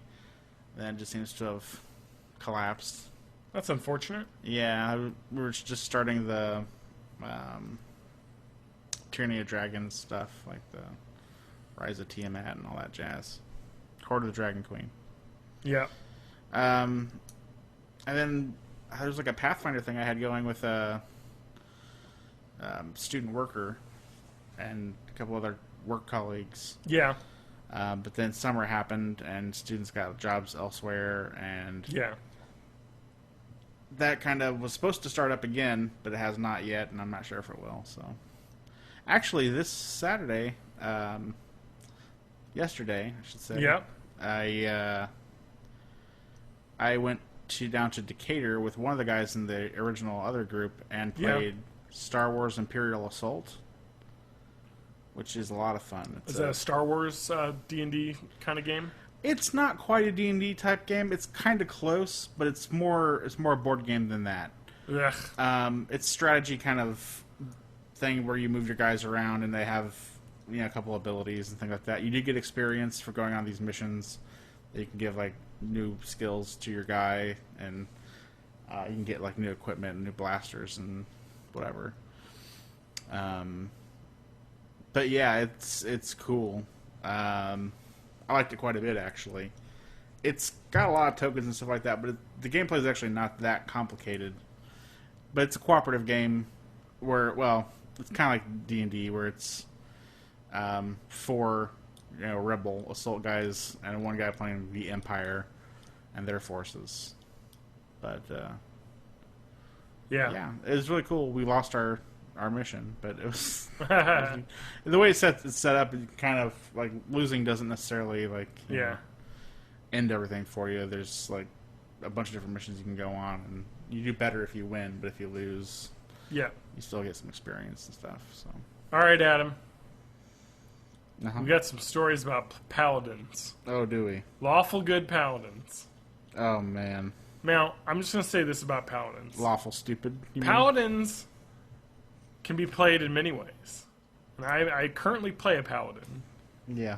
And I play it correctly. And I think some people don't know how to... Paladin is the class that if you play it wrong, it's very trolly. Yeah. And a lot of times when people play paladins, they play them wrong. Because paladin is basically like Ned Flanders, but with a sword. You know what I mean? Yeah. He's very lawful good. Yeah. He prays to a deity to get his powers, and he's basically only wants to kill evil, right? Mm-hmm. But I think a lot of people don't know what evil means. And the way that our GM has taught me, and the way I think evil needs to be, is evil means supernaturally evil. It doesn't mean people who do bad things. It means things that are literally spawned from evilness. For your abilities, yeah, that makes sense. Correct. But I mean, that also means as a person, you can role play that you don't have to be a milquetoast white bread person. Yeah, that's true. You can be... You toe the line, because your rules as a paladin is you can't help anything that's evil. Correct. Mm-hmm. You can't move the evil forward as a thing. You know what I mean? So right. in the campaign that I'm in, where I play a paladin, we're in hell. So it's kind of tough because I have to deal, with devils. Whereas like somebody would be a paladin would be like, oh, I'm just going to kill every evil aligned character possible. You know what I mean? And that's not the way that you can survive. You know what I mean? It's a dumb thing to do. When you think about it, you can't play your character like an idiot. Your intelligence score is probably at least a 10. So you're not going to be like, oh, I should just murder everything that walks. It's no, I'm going to, work with some evil characters for the greater good. You know what I mean? Like, work with the lesser evil to take down the bigger evil. You know what I mean? Yeah. And change everything for the better is the thought. You know what I mean? Like, it's... Anyway, so let's talk about how some people have been playing paladins. Two players... An interesting way to play a game with two players. One DM. This DM who lived for TPKs. Started a new campaign. First session. I'm playing a chaotic good ranger. My buddy is playing a lawful good paladin. We find some dying man on the road who tells us of an evil cult that's murdered everyone in the village up the road. Blah, blah, blah. Adventure hook. We get to the town. I sneak up a tree to recon. But my buddy just strides right up in his gleaming plate mail and asks to speak for whoever's in charge. Evil soldier says, yeah, I'm in charge. Turn in all weapons, armor, and magic items to the magistrate. DM to paladin.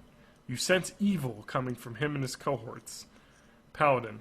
I turn in all my weapons, armor, and magic items and tell the ranger to get down from the tree and do the same. Me. What the hell are you doing? The DM says, seriously, you are overwhelmed with your detect evil. Paladin. Yeah, of course. I'm playing my alignment. I'm lawful. Following the law. Here are my arms and armor. We will not resist. Me? What? You're lawful good. And the dead guy in the road told us these guys did it. We get slaughtered, TPK, in the first 10 minutes. Paladins are the worst. And that's the thing I really hate about people that can play Paladins poorly. It's like... And I feel like there's a certain type of player that's like, I'm just going to play this character like a fundamentalist Christian, where there is no, you know what I mean? It's like I'm going to follow my version of the rules and not like, the way that it's written, which is very gray. It's just, you can't do an unpaladinly act. Right. But, not agreeing to give your white items to an evil character is not unpaladinly. You know what I mean? All right, we got another one. Now for a completely different kind of paladin story, Adam. Okay. Playing 3.5 D&D, the campaign comes to an end early, so we need something to do while the DM comes up with something new. I'm convincible to try my hand. The regular DM wants to play a paladin, trying to see if you can have a party without a healer.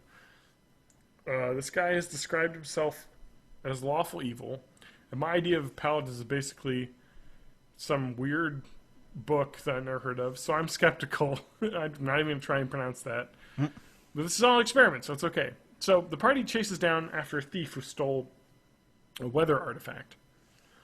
They try and catch up, and the thief rummages around in a pack trying to retrieve the artifact. The paladin threatens to kill him. I'd rather he not be killed, The party's in the trap, and the thief knows the way out. There's an escape hatch, but it would be a huge hassle. So the thief's girlfriend interposes herself, and the paladin cuts her down, arguing that the thief is evil, and protecting the thief makes her evil. This horrifies the cleric in our party, and he argues with the paladin. I point out that the girlfriend and the thief are in fact not evil, and the paladin player announces that he can't play in my world because it doesn't make any sense and stomps off. Paladins get detect evil for free, but they never end up using it. That's so true, though. It's like you're not someone, you're not a policeman, you know what I mean, as a paladin.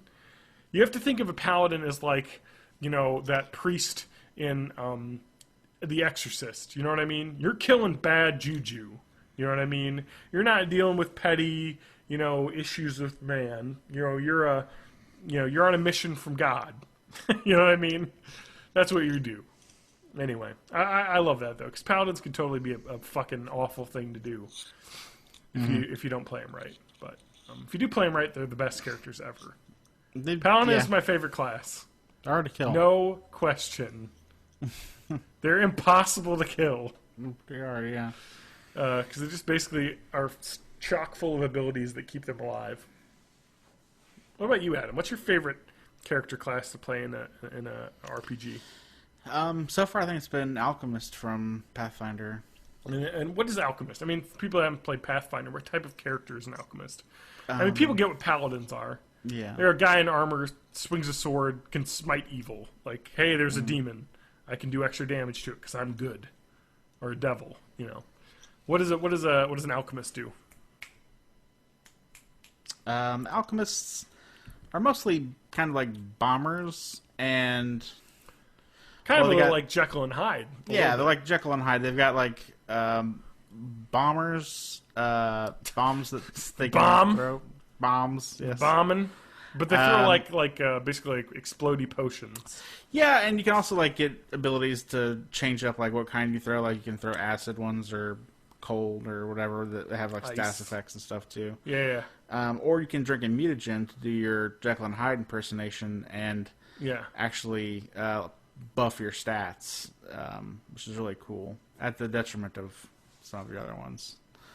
You can lower your mental ones and gain better physical ones. Yeah. For beating the shit out of people with. Yeah. That's pretty cool, though. I also had the feral one, so it like gave me like a bite and claw, 2 claw attacks, which was pretty awesome. Yeah, it's kind of like a cool, like, you could be this smart, kind of deft, sneaky guy, but if shit goes down, you can quaff a potion. Yeah. And kick some ass if need be. That's also the thing. Like, you can also make potions, and you get a spell list actually as well that are extracts that only you can drink.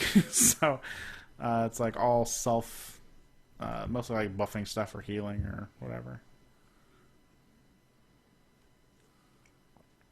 Yeah, it was. It was really cool. It was a really good all around character because you can do both ranged and melee, and you got a lot of support for yourself with your extracts and stuff. So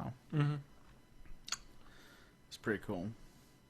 That's I made another actual alchemist in that one group I was talking about, the one that played Pathfinder with the student worker who is leading it. Yeah, because they are awesome.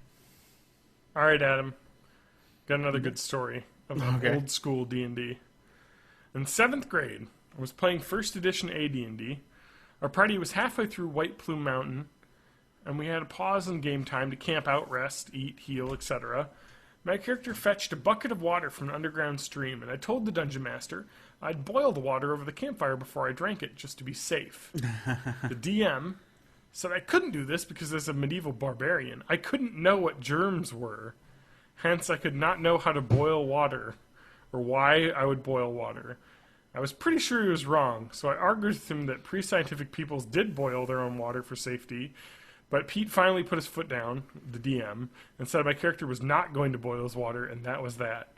In the next melee encounter with the gang of bugbears, the DM informed me that my character had explosive dysentery. It's like, I hate that shit. It's like, you just wanted that to happen. Yeah. It's also like, I also feel like, I always hate that too, because like, there was a a point in one of our campaigns where we were fighting an iron golem in our Kingmaker campaign, and we're all like 11th level at this point. Yeah. And we all like completely sucked and failed at our knowledge rolls, basically, and so we weren't able to like determine what it was. But my character was a ranger, and I had arrows, elemental type arrows, basically. Yeah.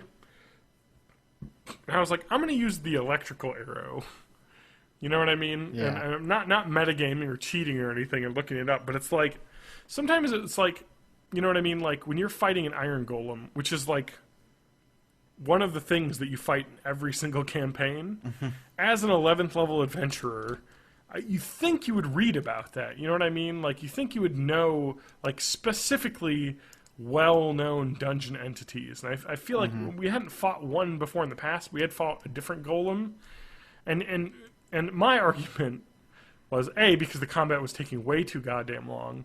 But I was like, my argument was, I feel like my character would be smart enough to know, hey, that thing's made out of metal. I should try acid or electricity.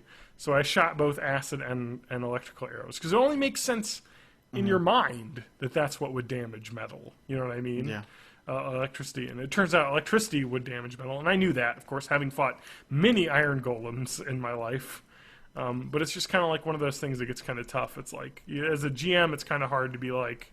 And when I'm a GM, I make that stuff like... I don't really bother with it as much, I guess. I don't want to be a dick, because it's like, obviously this is the easiest way to, I mean, like, if you can make that assumption as your character, because I hate that. It's like, oh, your character wouldn't know that. And it's like, but me as some fucking dweeb sitting at a table, playing a game could surmise that. Like, my fucking 11th level master adventurer couldn't figure that shit out in his own head. Basic shit. I don't know. I've always been, at least when I'm DMing, fast and loose with like okay, basically what this type of thing is. Like, you have an idea. I mean, obviously, you don't want to, use, I guess water probably wouldn't damage it. You know what I mean? Cold probably wouldn't damage it. Maybe it'd make it brittle. I don't know. But you'd think electricity would be the first thing you'd go for, when fighting something that's metal. Anyway, Adam. But that's some D&D horror stories. Yeah. And you haven't had too many? No, I've had a really good experience. The times that I've had to have somebody else as a DM or a GM. It's been fine. Nobody too crazy. I always wanted to try and play it like a Star Wars RPG. You know what I mean? Yeah, it's I'm trying to think of like what like non D&D branded RPG I'd like to play the most. I actually ran a Red Dwarf game. Yeah, which was really fun. Yeah, I just wish the rules were better. Yeah, the D&D the combat rules for the Red Dwarf game weren't D20 based. Which is, for those who don't tabletop RPG, a D20 is a 20-sided die, and it's used, it's kind of a, the main die you roll to see whether or not you do damage or whatnot. But this was based on you roll 2 6-sided die, and then add your bonuses, and it was different. You know what I mean? Like, it just, why couldn't this have been D20? Because it would have fit better with other things. I don't know, but anyway, well, what about you, Adam? I really like the Red Dwarf game, but I did too. It was a lot of fun. I mean, it's just a fun game. It's a fun game. It's not super you can do tactical or zany anything. stuff. Right. You're having a zany space. It's based on a British sitcom about being stranded in space. So it's fun. Yeah, I definitely had fun with it. I like a little bit more tactical, strategic games, but yeah. It was good to play every few weeks and just not just worry have about fun. that shit. Do some weird stuff. Totally.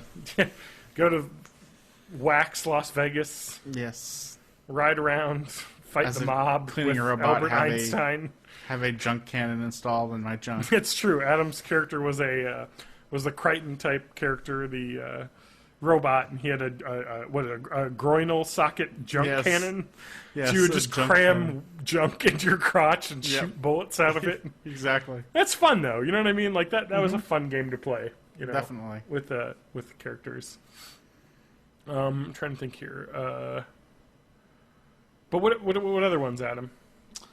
Other like known universes to build a role playing game out of. I've always wanted to play Deadlands. Okay. Which I think And that's is kind of like a post-apocalyptic type game? It's like a post-apocalyptic West. Like if the Wild West went through like a magical apocalypse, kind of. I think. So there's like magic and Old West technology, like steampunk kind of stuff, I think. And yeah, like your character classes are like gunslinger or lawman or huckster, which like uses spirits and stuff like that to... Yeah. You know, it seemed pretty cool, and I think I used like a card deck for a lot of the randomization stuff. So yeah, it seemed like a cool one. I'd like to play at some point. Any branded games though? Any universes? I always wanted to branded games. Well, I'd always wanted to try and play like a game that is kind of set in a modern day kind of setting, you know what I mean? Oh, like a real world setting. Yeah, there's not a ton of those. There are though. I mean, like I know there's a Buffy RPG. Yeah, there's Buffy. Kind of neat. There's Doctor Who, which Doctor could Who one would be kind of theoretically awesome. Be Well, I mean, it would take place in anywhere in time present and space, day, and in the past, and in the future, and all of time. Yeah. There's the supernatural one, too. I was about to say, I don't know if one exists, but I think a supernatural one would be awesome. There is a supernatural one. I don't know. I don't know about those. Wonder if it's any good. I don't know. I have some, like, a free rule PDF or something from it. But... Well, Adam, if you want to go on Amazon, Supernatural role-playing game hardcover. Mm-hmm. 15 used and new from $175. Wow. Clearly they printed one copy. Yeah, quite the savings. You can get a PDF, though, apparently, on the website. So, it does seem like kind of a cool idea, because that setting really does lend itself towards role-playing game. You know, because you could be a hunter, and you could be any of the, crazy species or whatever comes along, and you stop a big bad from going on. That'd be pretty cool. Traveling from city to city, having encounters. Any pretty much episodic style show, lends itself to RPG, because it's very similar to like a D&D campaign where you have week to week kind of a little thing that happens, and then overall it's one overarching plot, that you're trying to finish. And each, like Pathfinder, has different. It's an RPG system where they do a lot of stuff with what are they called? Adventure paths. And each book is kind of like a season, of a show, where it kind of goes over its own plot arc, and it's kind of styled that way. You know what I mean? So I think those TV show serials kind of lend themselves to tabletop RPGs in a lot of ways.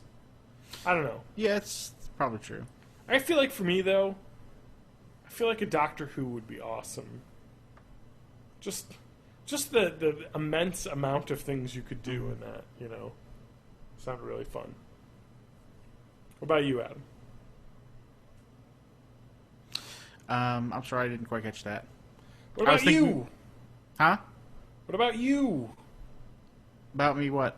What about you? What about me? What about you?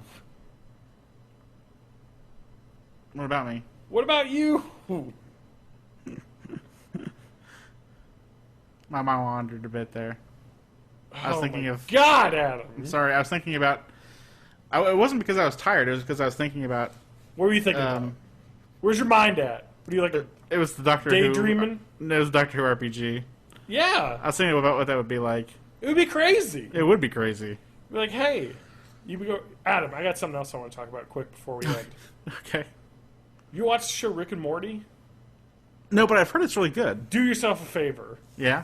You want... So, Rick and Morty is like, what if Doc Brown / Doctor Who was fucking crazy and had a little child as a sidekick? That sounds a awesome. 14-year-old boy. Yeah. It's hilarious. I mean, you love Community. It's Dan I Harmon do. co-created it Oh, okay. with this other guy, and you will love it. Absolutely. Uh-huh. It is mind-blowingly awesome. Heavy recommend. Okay. Very awesome sci-fi, really funny. What would be the best way to watch it now? Is it on Netflix? It's or- on Hulu. Get It's on it. Hulu? Okay. Cool. First season's on Hulu. Second Cool. season's currently airing. So, Yep. Sweet. Yeah, I think a Doctor Who one would be the most interesting to me. Yeah. Just because of the massive amounts of cool stuff you could do. Mm-hmm. And there's It's lots just of different types of it's- character. Huh? What? Sorry? The possibilities are pretty much endless. You can go anywhere, anytime. Yeah, and you could And, play, aliens and you could play as any one of the alien races, or you could be Doctor Who. Yeah, or you could Time be Human Lord. Companion. You know what I mean? There's just so many different characters you could play that would be interesting. an immortal like Captain Jack. Yeah, exactly. There's all sorts of cool stuff you could do with that one, and the settings and possibilities are limitless. Yeah. And me personally, I when you take fantasy versus sci-fi, Yeah. like which you like more, I am much more on the sci-fi end than the fantasy end. I mean, I like fantasy stuff, Yeah. but man, I love some sci-fi. I don't know why, but I think something that one of the best things I think I've ever enjoyed in a game was the weirdly enough the Ranslick Precipice of Darkness games that Penny Arcade did, Yeah, because they were, for one thing, they were funny, but they were also kind of like Lovecraftian. I love that 30s style weapons technology, but Yeah. also fucking arcane spells and bullshit. yeah, it's kind of magic mixed with technology. Yeah, it's like one of your weapons in that was a shotgun that shot arcane bullets and shit. yeah. That kind of crazy steampunk. Well, you got to get ready for / arcane. the game that I think our group's going to play next, Yeah. and that is the next Pathfinder adventure path that's coming out. Oh, I haven't kept up with those too much. Which one is it? It's not like the one that has the aliens and stuff, is it? I'm trying to 'Cause find. there's I'm trying to think of the newest one. I gotta find the name. It's one that's coming out. And it's not out yet. No, this is old. Fuck. We're live, and I can't think of the name. Had this. Fuck. There's one coming out. I think it's called Hell's Rebels, which is similar to Oh yeah. Paladin and Hell, kind of. That one's just airing right now, actually being released. Kind of a breaking out of hell.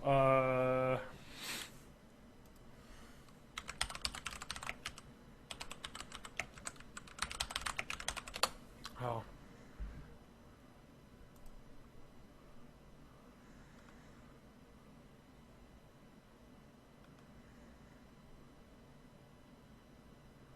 Nothing.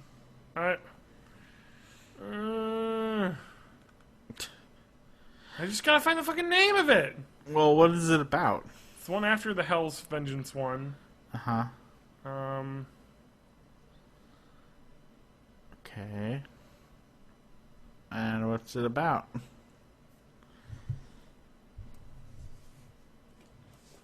I'm just looking up the name. Okay. So I want to say the name first before saying what it's about. All right. Here's Paizo's website. Finally. Strange Eons. Adventure Path.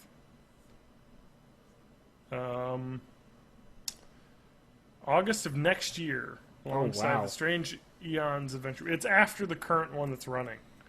Which just started in August, I think. So they announced it at PaizoCon, I guess.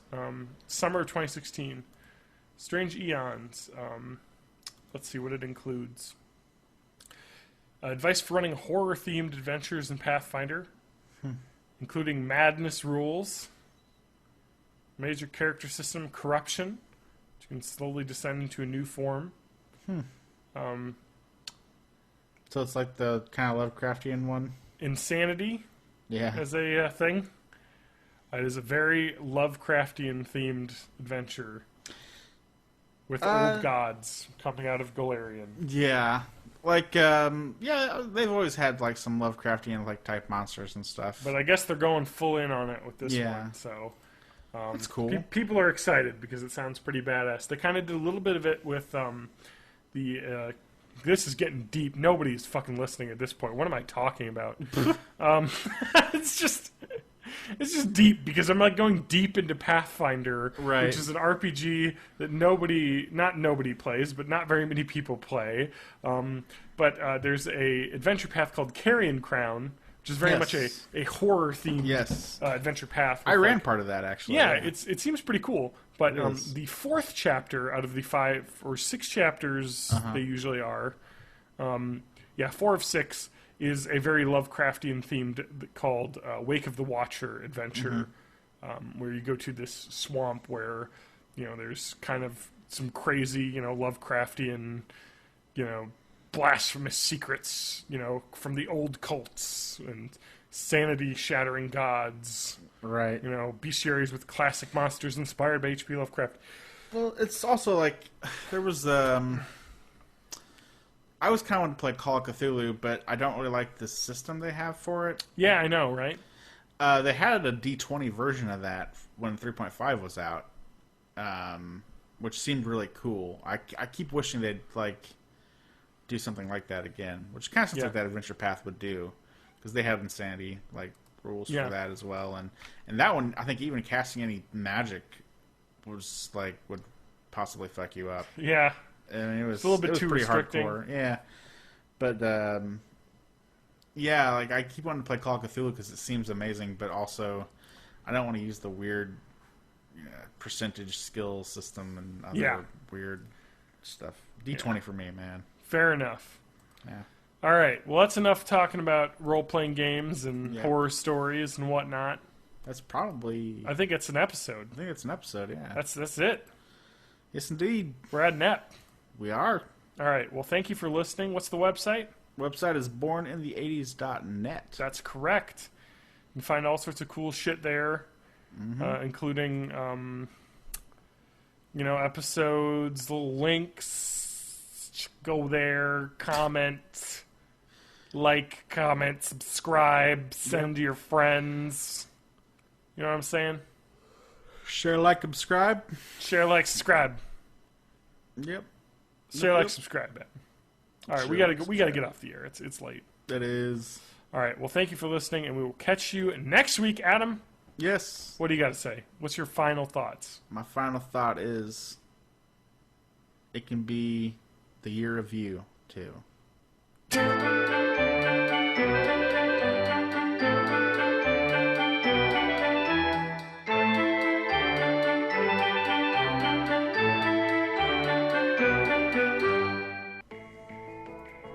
Okay, sounds good to me. Awesome. What's up? Oh, not much. Hamlin. Yeah. Harry Hamlin. Mm-hmm. It's you. Okay. So you brought a lot of topics to see. Mm-hmm. What's up, Adam? I could talk about Towerfall Ascension and also The Rescuers. But you can't put that in the topics? No. Adam, come on. Nope, I can't. Why not? It's a little easy. I thought this was the year of Adam. It is the year of Adam. Towerfall Ascension. What was the other thing? The Rescuers. Which one? The one called The Rescuers. Just the Disney animated film The Rescuers? Yep. Now, I don't want to alarm you, Adam, but we may be a little bit late to the party on that one. Also Lilo and Stitch. Alright. And Ant-Man. Oh, I saw Ant-Man. Me too. Me too. Are you is there a gas leak? No. You're just really, quiet. Really? I'm tired. I'm not too tired, I don't think. Well, come on, Adam, let's go. I see you went live already, so that's good.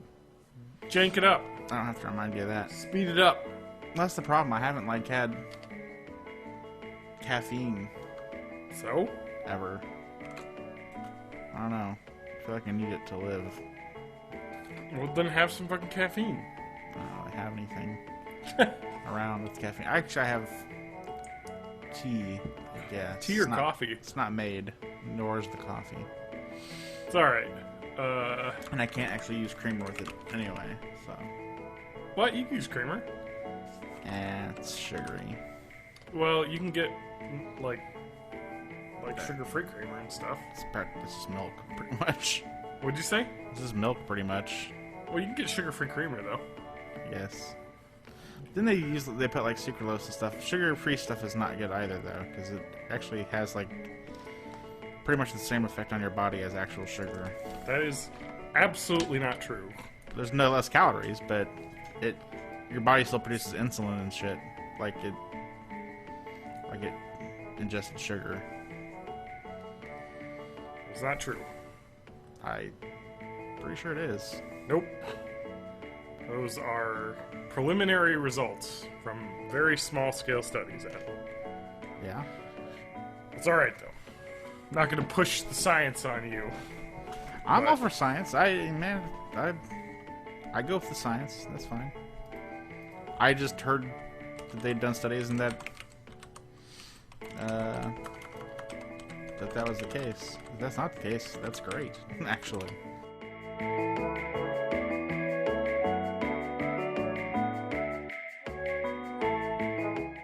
I like the nightlife. I like the boogie. And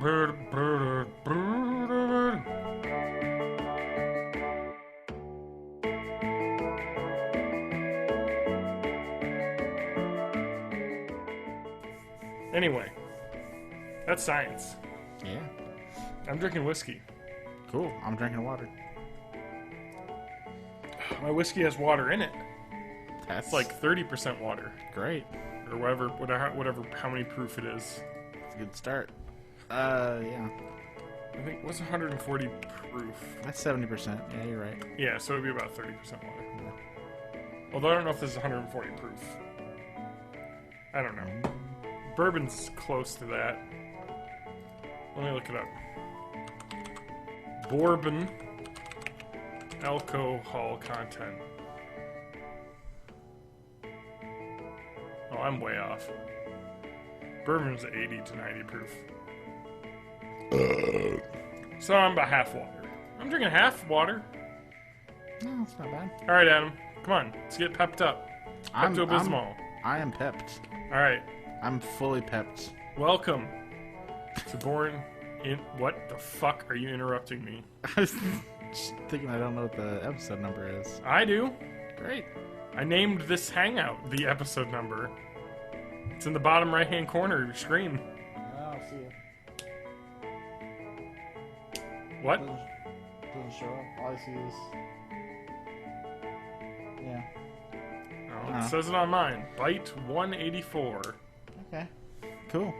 Wow, Adam. Way to keep up on things.